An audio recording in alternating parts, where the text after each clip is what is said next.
I do report people when they do stuff they're not supposed to. Because You have to like rent a lot. I rent the land, but I have so you finance a mobile home like you finance a car. So I have two payments. I pay the community one payment, and then I pay the Paige World my loan another payment. But I set it up so I pay one on the 1st and then one on the 15th. Yeah. And I pay less than $1,000 a month. Right? Like, it's I have my own yard. My rent for an apartment just down the road is $8.50 a month. Yeah, I have my own yard. I have a tree in my yard. Some of these mobile home lots don't have trees in them. A single tree. That is true. Yeah. Sometimes very true they don't. Yeah. Oh, a tree. I had to choose if I wanted to be all electric or mix electric and gas. It came with brand new appliances, brand new air conditioner. It was so new that when I moved in, I had to pull all the battery guards out of the smoke detectors and the cardboard off the ceiling fan. You said 1,200? 1,200 square feet. Nice. Yeah. It's bigger than my house. And I bought mine for 75. Yeah. That's what's gonna kill Okay. me. I don't get lost in here. You get lost in my house. Where do you guys want to start reviewing from? I don't know. You don't know. No way, I say you just cancel class and then sleep. Okay, no, we have to talk about this. Okay. I'm still confused Here. about, Let's start. if it was like that, how drugs change their, so that's why they go through. Yes, she's here. She's in my spot. like this stuff, the hydro. Yeah, and it's like how they, like, as they go from one body cavity to another, they change. It's like Ion trapping. Yeah, ion trapping. That's confusing to me. So, like when we travel, so, like, Those two little ones, and I was like, these are words. So we talk about things going into the stomach, right? There's all these lights at that.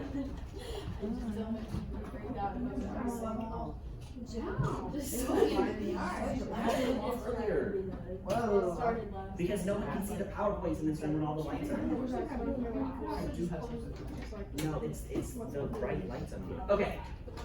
So you guys had questions about, she had questions about ion trapping. Did you guys read that section of the book? Where we talked about how things change pH as they go through. So we give our aspirin, right? It's a weakly acidic drug. So it is mostly what? Non-ionized in the stomach. So if it's mostly non-ionized, then we still have some pieces that are ionized. And those pieces don't get absorbed, right? In the stomach. And the stomach and the pH is 2 to 3. We go through the pylorus and into what? Duodenum. What's the pH in the duodenum? 6 to 7. 6 to 7. So now all of these pieces, so like we have like our acidic pieces, right? And we had some basic pieces. So the acidic pieces got absorbed. And then these pieces moved here. So now they're like basic in a basic environment. So then what happens? They get absorbed. That makes more sense. Just hearing it said. Yeah, it makes The it. book was very wordy about the whole The thing. book is very wordy about the whole thing. Can you say the last part of that one more time? So our basic drugs get put into a basic environment, right? So they pass through the stomach into the duodenum. So these were the parts that were weakly basic. So now they're in a basic environment, so they get absorbed in the basic Because environment. they're both basic, right? Mhm. So Because the they're environment's both basic. alike, so they get absorbed faster? Yep, the environment's basic, the drug is basic, so that makes them non-ionized, lipophilic, and they get absorbed. That's all. Good.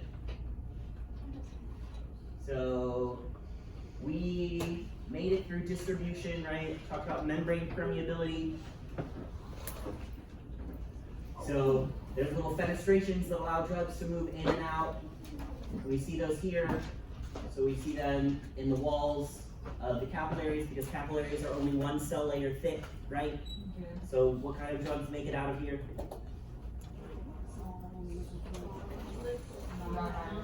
Small non-ionic drugs. And then we have the central nervous system. What other places look like this in the body? What other places have no fenestrations? Heart, liver. No fenestrations. So the central nervous system, prostate, eyes, and placenta have no fenestrations. In the central nervous system, drugs can get through if they are what? Extremely lipophilic, because glial cells are made up of fat, and cells have those phospholipid membranes. So it slides through there and then slides into the central nervous system. Tissue perfusion, this is the amount of blood that makes it to that tissue. So tissues that are more highly perfused get the drug a lot faster. And this is our brain, kidneys, liver, heart. These organs accumulate the drug the fastest. We talked about thiopental and how it stays in the fat and keeps things anesthetized longer. And we talked about protein binding, right? Some drugs have an affinity or a like for protein, and they will bind to that protein. Some of it will be bound, some of it will be unbound, and these stay in equilibrium, right? And the unbound portion of the drug is what's able to be used by the body, is what goes out into the body and causes its effect. And when that lowers in the bloodstream, what happens to the bound protein?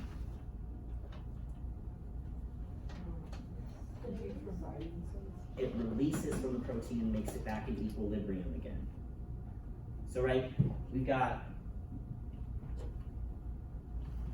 our free drug, right, that's leaving. As this leaves, we want to keep the amount of bound drug and the amount of free drug the same. So as it leaves the bloodstream, the drug starts to become unbound from the protein, so that the amount of bound drug and free drug stays in equilibrium. So slowly the drug gets used up from the bloodstream. We kind of use this as like a storage pool for that drug, right? A lot of times these protein-bound drugs tend to last a little bit longer in the body. They cause their effect for a longer amount of time. And then we talked about volume of distribution. The more fluid in an animal, the more or less concentrated. The less concentrated. The less fluid in the animal, the more concentrated the drug will be. Then we talked about biotransformation. Biotransformation is the metabolism of that drug, and we can metabolize it into an activated form, an inactivated form, or a toxic form. The toxic form we generally think of when we ingested things we should not have. It's usually accomplished through enzyme action, and there's a few different ways we can do this, right? So usually the drug becomes more hydrophilic and has less affinity for plasma proteins. We talked about a drug that does get metabolized into a more active form. We give prednisone to dogs. Dogs' livers turn it into prednisolone, which is the active version of prednisone. And there are four main pathways things get biotransformed. So oxidation reactions, reduction reactions, hydrolysis, and conjugation. So the oxidation is the loss, reduction is gaining, hydrolysis is when we add water and split that drug into pieces. Conjugation is when we use the specific pathway that adds glucuronic acid to it to make the drug more water soluble. Who doesn't have this pathway? Cats. Cats have a very limited production of glucuronic acid. Then we talked about how enzymes are involved, and they are mostly done, most of the biotransformation is done in the liver, but we also have kidneys, small intestine, brain and neurologic tissue, lungs, and skin that can metabolize drugs. But in the liver, we have this family of enzymes, the cytochrome P450, right? And these are the main detoxifying enzymes. These are the things that go in and break down these drugs and make them more hydrophilic. We can inhibit them or induce them. When we inhibit them, what's happening? Yeah, it prolongs the action of the drug because the enzymes are preoccupied with something else. And if we induce the action of these enzymes, the action of the drug is decreased. So it's shortened because it is more quickly metabolized. So if we induce things, they get metabolized faster. If we inhibit things, they get metabolized slower, so they have a longer effect if they are inhibited and a shorter effect if they are induced. Then we talked about synergistic action. This is when two or more drugs are used together and they create a larger pharmacological response than they would alone. And we do this a lot with anesthetic drugs. We use two drugs together to create a greater response with less side effects. And then we have antagonistic action, which is when one drug diminishes the action of another drug. And we do this when we're trying to fight like side effects from a drug, or maybe when we're trying to counteract the actions of another drug. Or sometimes we just have certain drugs that work together to stop the action of another drug. We might have some sedative drugs like that, where we give one to cause sedation and one to prevent the effects of that sedation. And we talk about altered absorption. So this is like when we give antacids, we're affecting how quickly that drug will be absorbed or where that drug will be absorbed. When we give antacids, what do antacids cause the pH of the stomach to do?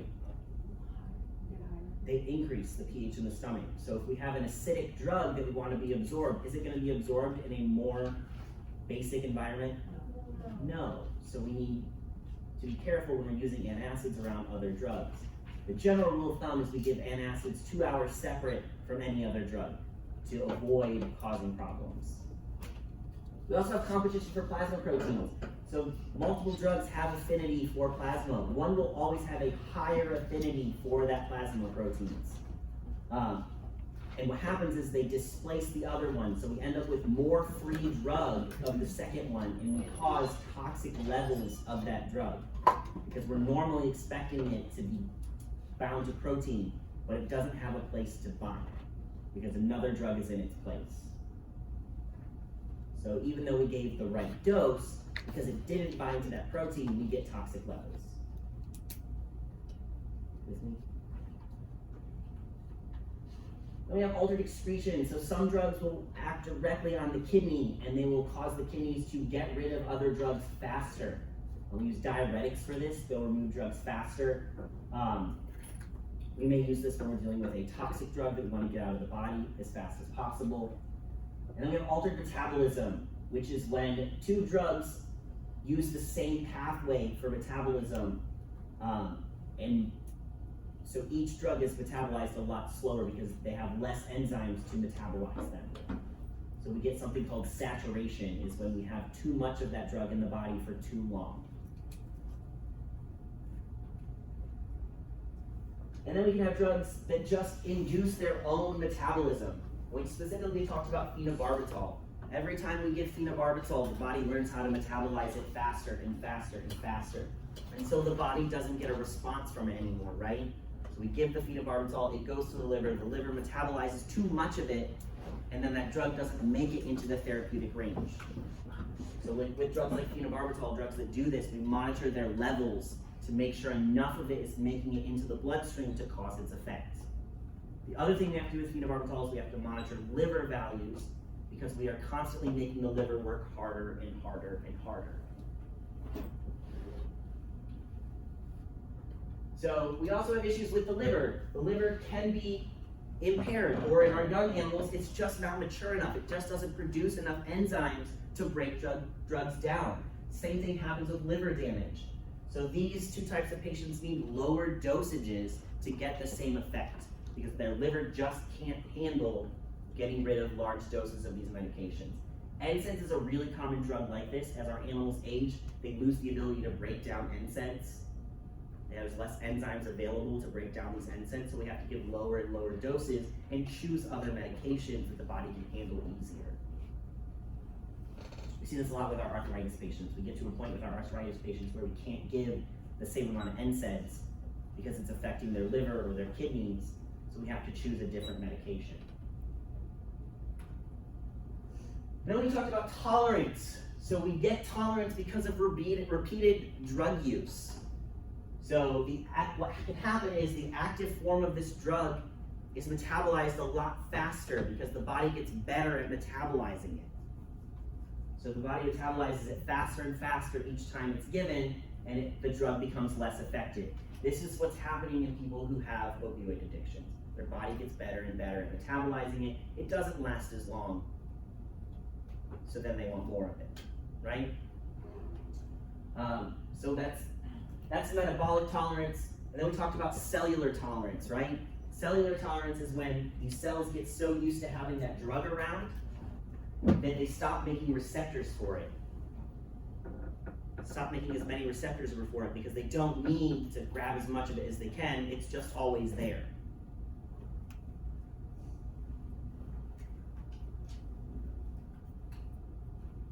We talked about cats not having glucuronic acid. So glucuronic acid specifically makes the drug more water soluble. And we use glucuronic acid to break down things like aspirin and Tylenol. And in cats, it takes about 37.5 hours to break down aspirin. And Tylenol, they just don't make enough glucuronic acid to break it down at all. So its toxic metabolites just keep building up and building up and building up in the body. And it kills cats.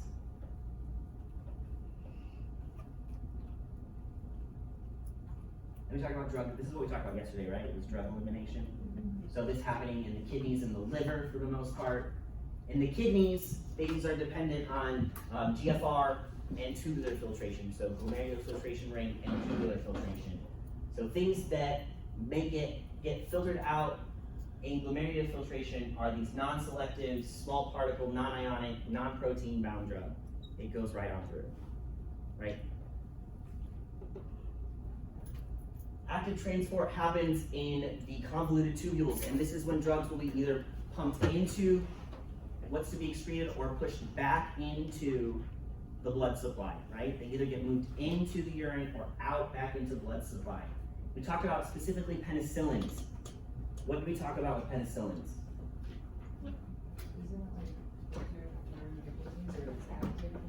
It's activated and there is active transport that moves it specifically into urine so it can get into the bladder.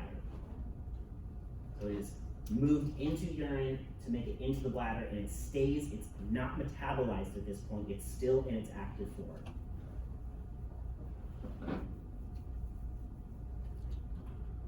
Then we talked about kidneys, and we looked at this little chart, right?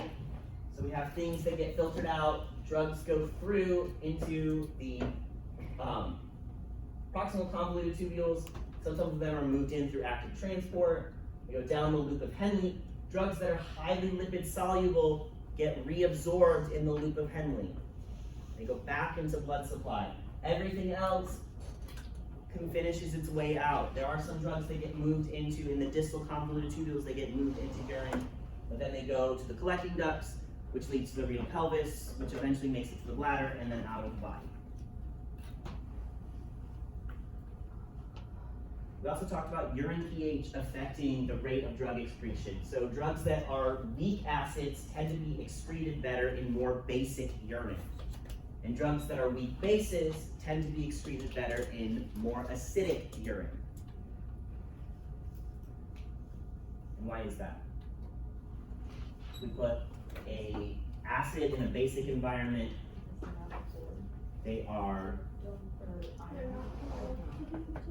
They're not going to want to be absorbed because they are opposites, which makes the drug hydrophilic.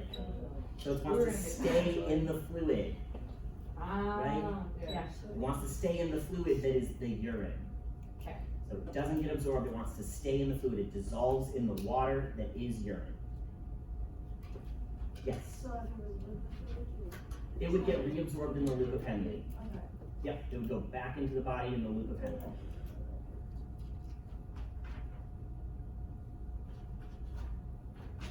Then we talked about hepatic elimination. This was like a little bit more complicated, right? Yeah.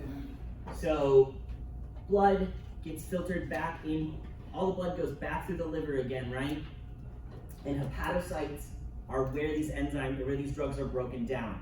And as they are broken down, they are turned into a more hydrophilic version, right? The metabolite is going to be more hydrophilic. And if it's more hydrophilic, those hepatocytes excrete it as bile. They excrete it into the bile. Bile goes to the common bile duct, into the gallbladder, gallbladder pushes it into the duodenum, and it gets excreted in feces.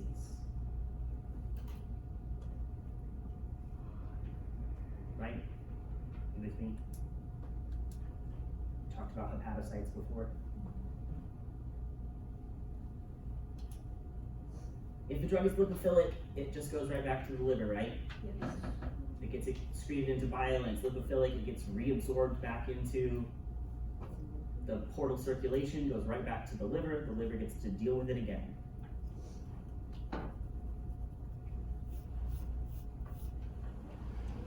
We talked about drug residue for like the 800th time, right? Approximately. So this is when drugs can be detected in tissue at specific times after administration, C6. So we are concerned about this because of food-producing animals. We don't want drugs to make it into our food products because people can have allergic reactions to them. They can cause disease processes, and they can, if they're antibiotics, we can develop antibiotic resistance in humans, and we don't need any more of that, right? So we talked about withdrawal time. These are established by the FDA. Where can we find this? Where can we find withdrawal times? The The FARAD website, yes. And then we talked about half-lives. The longer the half-life, the longer the withdrawal time. So if something has a half-life, we talk about like a half-life of 4 hours, right? So we have 100% of the drug, and then 4 hours later, how much of the drug will be left? 50%. And then 4 hours after that? 25%. So halves every time, 12.5%, 6.25%. A number I don't want to do the math about. I already did it, 3.125. Then I'm lost. Maybe 1.0. Maybe 1 point 06. Oh, something. oh, Yeah. lost. So it'll be like 1.6 something. 1. But yeah. So it slowly gets excreted. So 4 hours. So this was 4 hours, 8 hours, right? 4 hours, 8 hours, 12 hours, 16 hours, 20 hours, 24 hours later. So 24 hours later, a drug with a half-life of 4 is still in the body.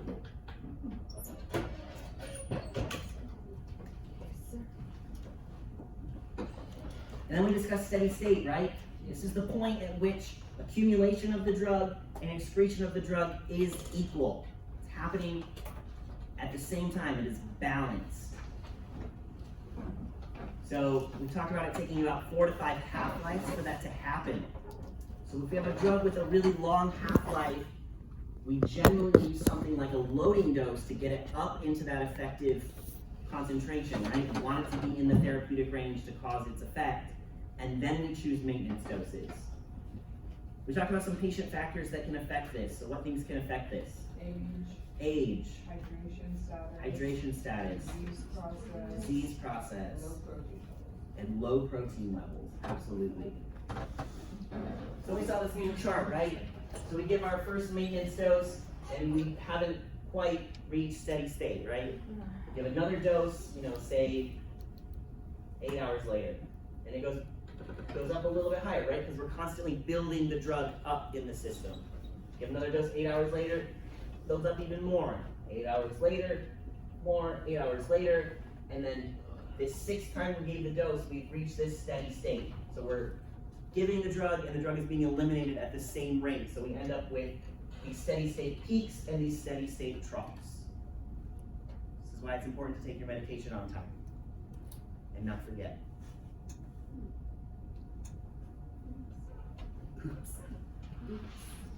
My life is the worst. You would If I think have to take a medication twice a day, I can't.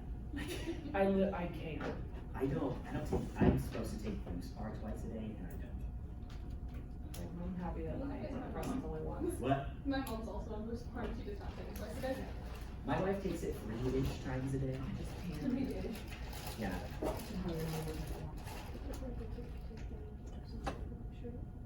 Okay.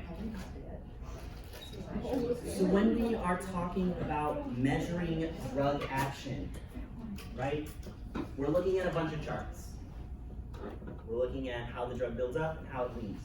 So we use the x-axis to represent time, and the y-axis represents the concentration of that drug in the plasma.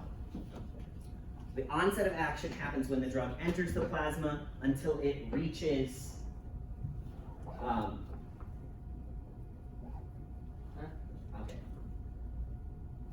onset of action occurs when the drug enters the plasma, right? So from administration to the drug entering the plasma. Concentration continues to rise until the elimination rate is the same, and then it decreases. So this is known as peak plasma. From the peak plasma level, the concentration declines since the amount being eliminated is more than the amount being absorbed. So we get these terms like minimum effective concentration. So this is the minimum amount of that drug that causes the effect. We talked about minimum toxic concentration already, right? So this is the lowest amount that causes toxic effects of that drug. So, got a little chart, gave our drug, took about an hour and a half to get to peak plasma, and then it slowly excreted. Right? It took an hour and a half to get to peak plasma, and it's still in the body 6.5 hours later.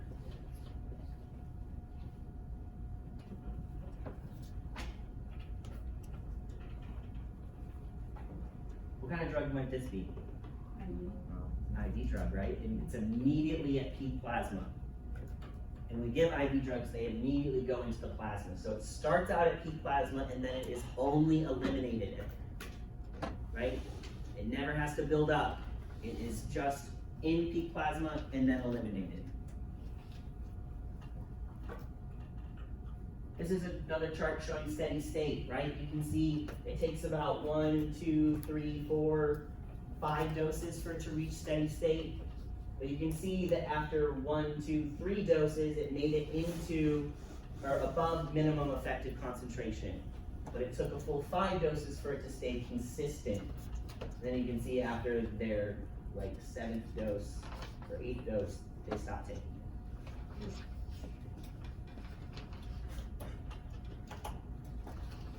This is a medication dosed, it appears to be every 2 hours. This chart is very inconsistent. If you read the bottom, it's 4 hours, 12 hours, 20 hours, 28 hours. But the time from 0 to 4 is the same as the time from 4 to 12, even though that represents 4 and then represents 8. This is terrible data representation. We're rejecting your paper. Whoever made this did a bad job. You make. No, these charts are from the book. Okay. Can you make the presentation now? Yeah, But I also didn't check the charts very well. I took them right from the book I'm teaching out. Points off. Please off. You know, to steal these, I have to go into the digital copy of this book I get and like snipping tool it out because they didn't just give me the images from the book. That'd be too easy. This is a Cengage published book. Most of the other books are published by Evolve, and Evolve just gives you all the images from the book. It's just like, here's the image gallery. Okay. Have fun. And this one's like, no image gallery. Look for them. But here's an ebook. Congratulations. So you're gonna have to type in the page number to go find it. Good luck. This is the last section. Are you ready? No.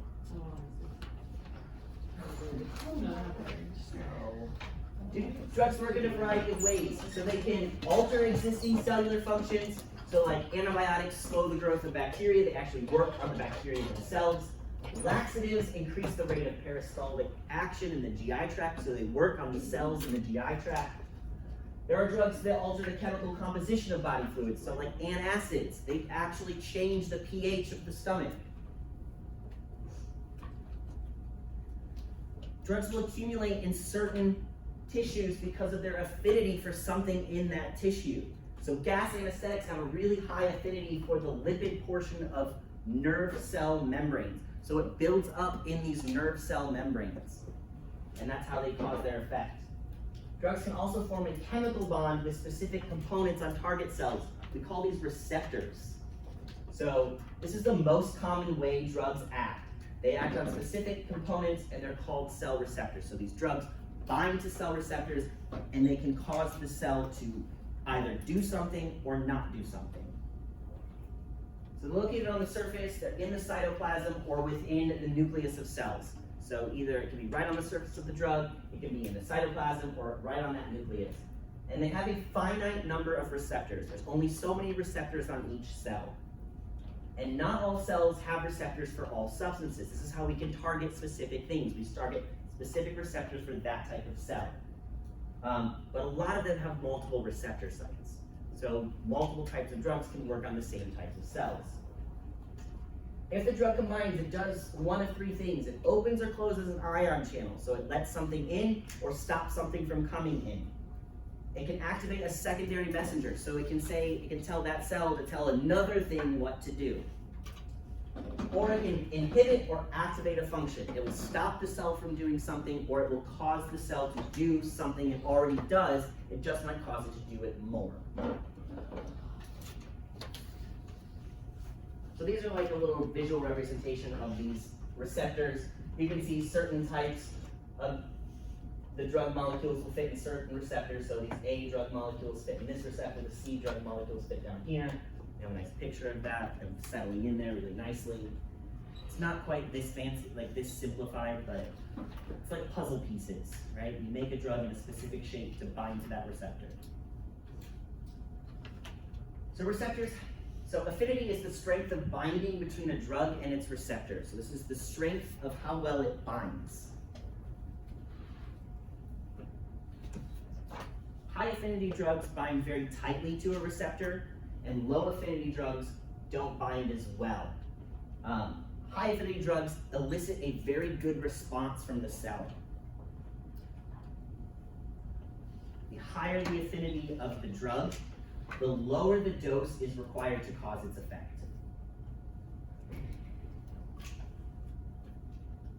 Because the cell is very likely to pick up this drug as it passes by. Has a very high affinity, the drugs will be like, oh, that's my guy, and they bind. A low affinity might be like, I see you there, and then keep moving. So you need more of that drug to guarantee a binding. We call this the dissociation constant. It's not anything super important that you need to know, but it's just the KD is the measurement of a drug's affinity.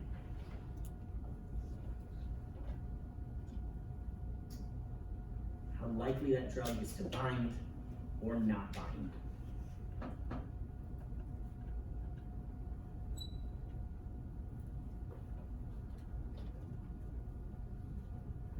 An agonist is a drug that binds to a receptor and causes an action.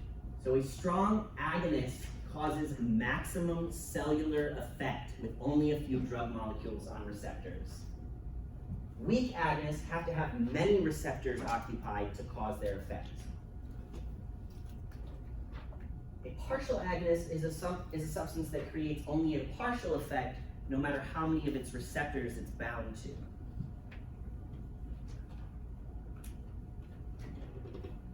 So it will only ever cause a partial effect.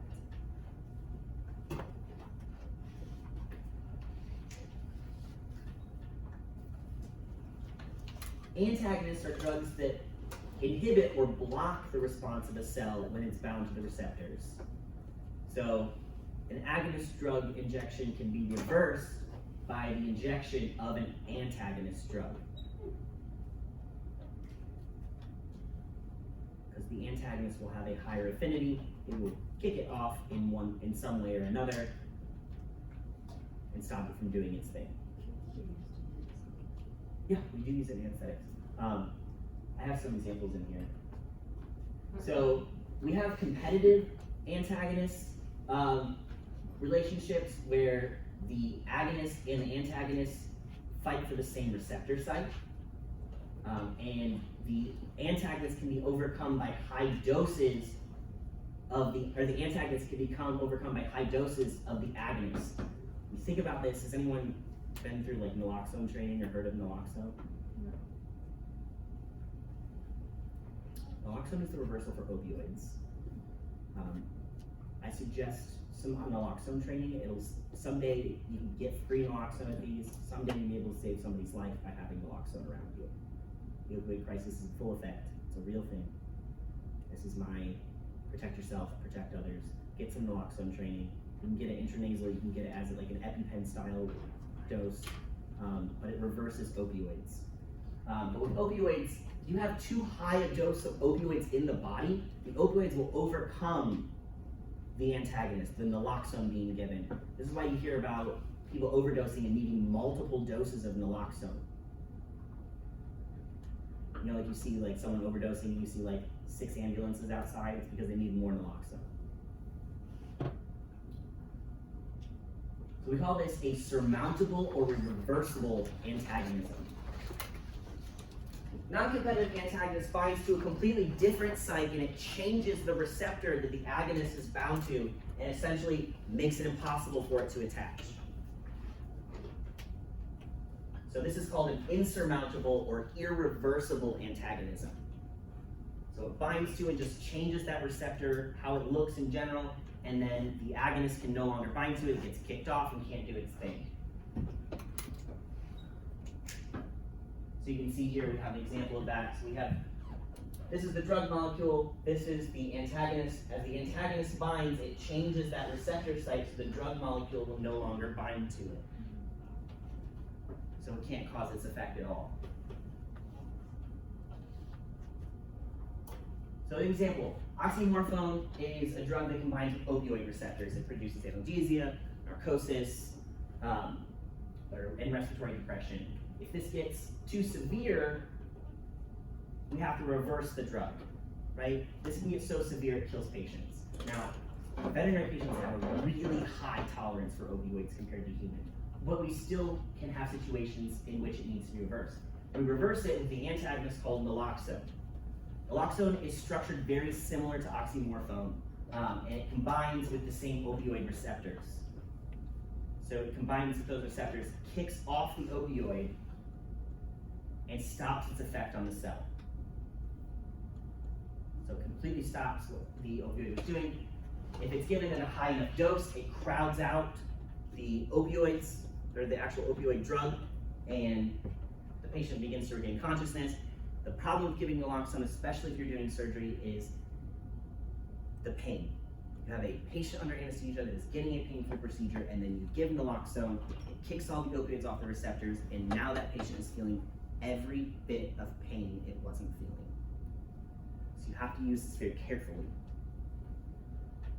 But they feel pain, they start to breathe again, it's great, except the pain part, right? Which is why, have you ever, I don't know, you guys obviously don't know much about like overdosing. Junkies, when they wake up after someone's overdosed, they scream out because they are feeling every bit of pain in their body. It kicks off even natural things that combine with opioid receptors.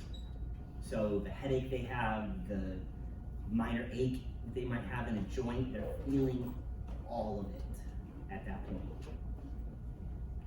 But I am serious, they should learn about naloxone, go to some naloxone training, get some free naloxone. You never know when you're gonna be in a situation to save someone's life. Yeah? Is it the same thing as Narcan? Yeah, that's just the name brand. That's just the name brand. I used to have something. Yeah. I have Narcan because my wife is on constant opioids. I also have it because people make poor decisions, and I don't want them to die because they made a poor decision. That's my serious TED talk for the day.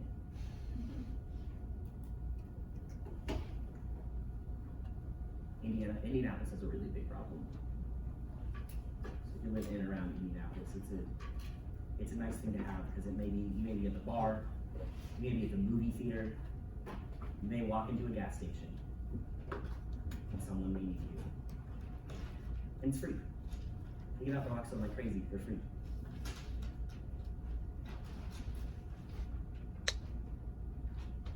This is the whole lecture. This is it. We did it.